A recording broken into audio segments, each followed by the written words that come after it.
कृषि मंत्री पर एक बड़ा आरोप लगा है, उसको लेकर के आगे करीब 700 करोड़ का घोटाला किया उन्होंने। पहले उन्होंने मंत्री पद से इस्तीफा दिया था, तब भी क्या था कि कुरुलाल थूक कर चाटता नहीं है, लेकिन वो पूरा ही भ्रष्टाचार को चाट गया। तो नैतिकता के आधार पर मंत्री को इस्तीफा देना चाहिए। 2 करोड़ 45 लाख उनके अधिकारियों से उनसे पकड़े गए हैं। 5 केस आपराधिक मुकदमे दर्ज हैं। कुरुलाल तो ऐसा लगता है कानून से ऊपर है। एक नई पिक्चर चल रही है कि गद्दार कौन, दोनों तरफ से बयानबाजी। जिनको 3 बार कांग्रेस ने मुख्यमंत्री बनाया, तीनों बारी कांग्रेस को डुबाया, तो हमने राहुल गांधी जी से निवेदन किया है कि भाई ऐसे लोगों पर कंट्रोल रखो, बेलगाम हो रहे हैं, और जो गड़बड़ करता है उनके खिलाफ सख्त कार्रवाई हो। दौसा के भटाना में एक श्रद्धांजलि सभा आयोजित हुई है, बड़ा जनसैलाब उमड़ा है। हमारे साथ पूर्व मंत्री रमेश मीणा जी भी हैं। पायलट साहब को श्रद्धांजलि देने पहुंचे और पूरे प्रदेश से लोग हैं। सबसे बड़ी बात यह है कि मैं इस मौके पर उनको विनम्र श्रद्धांजलि अर्पित करता हूं, और राजेश पायलट जी जो थे उनके विचार,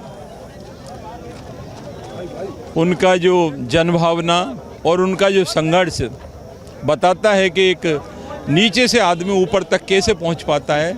और उनकी जो पहचान थी वो एक अलग ही अंदाज़ था, राम राम सा का जो सचिन पायलट जी करते हैं। और उन्होंने संघर्ष किया। उनके पिताजी की जो 10 साल की उम्र थी इनकी, राजेश पायलट जी की, जब इनके पिताजी का देहांत हो गया था, उससे संघर्ष किया उन्होंने। दिल्ली में आकर के उनके भाई के साथ में दूध डेयरी पे काम किया और पढ़ाई की। पढ़ाई करने के बाद में ऐसे ऐसे किस्से हैं उनके, रेस में दौड़ने के लिए उनके पास ड्रेस तक नहीं थी, फिर ड्रेस वहाँ के स्टाफ ने उपलब्ध करवाई, तो गणतंत्र दिवस की परेड में शामिल हुए।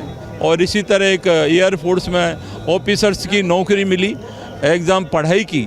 लेकिन उनका जो कहना था कि जो दिल्ली का रास्ता है, जिसको कहते हैं राजनीति ऊंचे पहुंच, वो इस गांव की चौपाल से जाता है। तो गरीबों के बीच में आम आदमी और नौजवान और किसान के बीच में रहे, और इनकी आवाज़ को उन्होंने सदन से लेकर और यहाँ सड़क तक उठाया।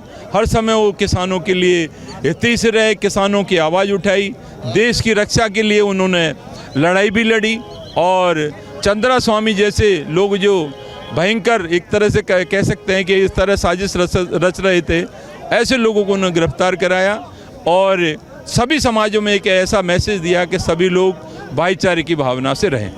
भजनलाल सरकार लगातार दावा कर रही थी कि भ्रष्टाचार मुक्त शासन देंगे। कृषि मंत्री पर एक बड़ा आरोप लगा है, उसको लेकर के आगे। दो, कृषि मंत्री तो पहले भी कहता है कि मेरे खून में नहीं है भ्रष्टाचार या इस तरह का काम, लेकिन वो जब भी कोई बात कहते हैं, पहले उन्होंने मंत्री पद से इस्तीफा दिया था, तब भी क्या था कि कुरुलाल थूकता है, थूक कर चाटता नहीं है, लेकिन वो पूरा ही भ्रष्टाचार को चाट गया। और करीब 700 करोड़ का घोटाला किया उन्होंने। 2 करोड़ 45 लाख उनके अधिकारियों से उनसे पकड़े गए हैं। उसमें FIR में जो रिकॉर्ड है उसमें मंत्री का भी नाम है। तो नैतिकता के आधार पर मंत्री को इस्तीफा देना चाहिए। उसके अलावा मंत्री जी पर, कुरुलाल जी पर 5 केस आपराधिक मुकदमे दर्ज हैं और प्रमाणित हो चुके हैं। कितनी बारी CID से जांच हो गई। तो कुरुलाल तो ऐसा लगता है कानून से ऊपर है, सरकार ने मंत्री बना रखा है और लगता है ऐसे ही चलेगा तो कोई कार्रवाई नहीं होगी। लेकिन ऐसे लोग इस शासन में रहेंगे तो नकली बीज, नकली खाद और सब नकली व्यवस्था हो जाएगी। तो इस हमारे प्रदेश के नौजवान और किसान का क्या होगा। पूर्व मुख्यमंत्री अशोक गहलोत का एक बयान आता है, मानेसर कांड का दोबारा जिक्र करते हैं। ऐसा लग रहा है कांग्रेस में एक नई पिक्चर चल रही है कि गद्दार कौन, दोनों तरफ से बयानबाजी नहीं हो रही है भैया। मानेसर जाने में रमेश मीणा भी था, रमेश मीणा मंत्री भी रहा है। लोग कोई कह दे 1 रुपया लिया हो किसी से, ईमानदारी से काम किया है।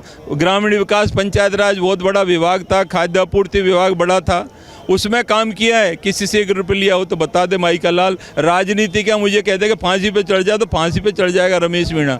तो जब मैंने मानेसर में गया था, मैंने 10 करोड़ रुपए लिए ही नहीं, और बार बार वो राग को उलपाते रहते हैं, कांग्रेस को कमज़ोर कर रहे हैं। संगठन को मजबूत करना चाहिए ऐसे सीनियर लीडर को, जिनको 3 बार कांग्रेस ने मुख्यमंत्री बनाया, तीनों बारी कांग्रेस को डुबाया। और ऐसे लोग इस तरह बोलते रहेंगे और इस तरह कांग्रेस को कमज़ोर करते रहेंगे। तो हमने राहुल गांधी जी से निवेदन किया है, खड़गे जी से निवेदन कर रहे हैं कि भाई ऐसे लोगों पर कंट्रोल रखो, बेलगाम हो रहे हैं, इनको समझाओ, कांग्रेस को मजबूत करो और जो गड़बड़ करता है उनके खिलाफ सख्त कार्रवाई हो। आप एक पूर्वी राजस्थान के बड़े राजनीतिज्ञ रहे हैं, आपको क्या लगता है 2028 का रण कैसा होना चाहिए और किस तरह के लोगों के पास जिम्मेदारी होनी चाहिए? अच्छे लोग हैं जो मेहनत करते हैं, संघर्षशील हैं, बरसों से मेहनत कर रहे हैं, जो पात्रता रखते हैं, उनको पद दिलाओ। सभी जातियों का सामान्य समन्वय होना चाहिए, सभी लोगों को साथ लेकर चलने वाला व्यक्ति हो, ऐसे लोगों को आगे बढ़ाना चाहिए कांग्रेस को। और जो ईमानदार लोग हों, संघर्ष कर सकते हैं। और 2028 में तो कांग्रेस की सरकार आएगी, बशर्त कि जो लोग हैं जो कांग्रेस को कमज़ोर करना चाहते हैं, उसको हमारे नेता सीनियर लीडर बैठे हैं, राहुल गांधी, सोनिया गांधी, प्रियंका गांधी, खड़गे जी, ऐसे लोगों पर कंट्रोल करें। बहुत से एक अंतिम सवाल, पांचना को लेकर आपके ज़िले में बड़ा बवाल मचा हुआ है, लंबा आंदोलन चल रहा है और स्थिति ऐसी पैदा हो गई है कि दो समाजों में टकराव हो सकता है क्योंकि बयानबाजी। देखो, पानी का अधिकार सबका है, पानी सबको मिलना चाहिए।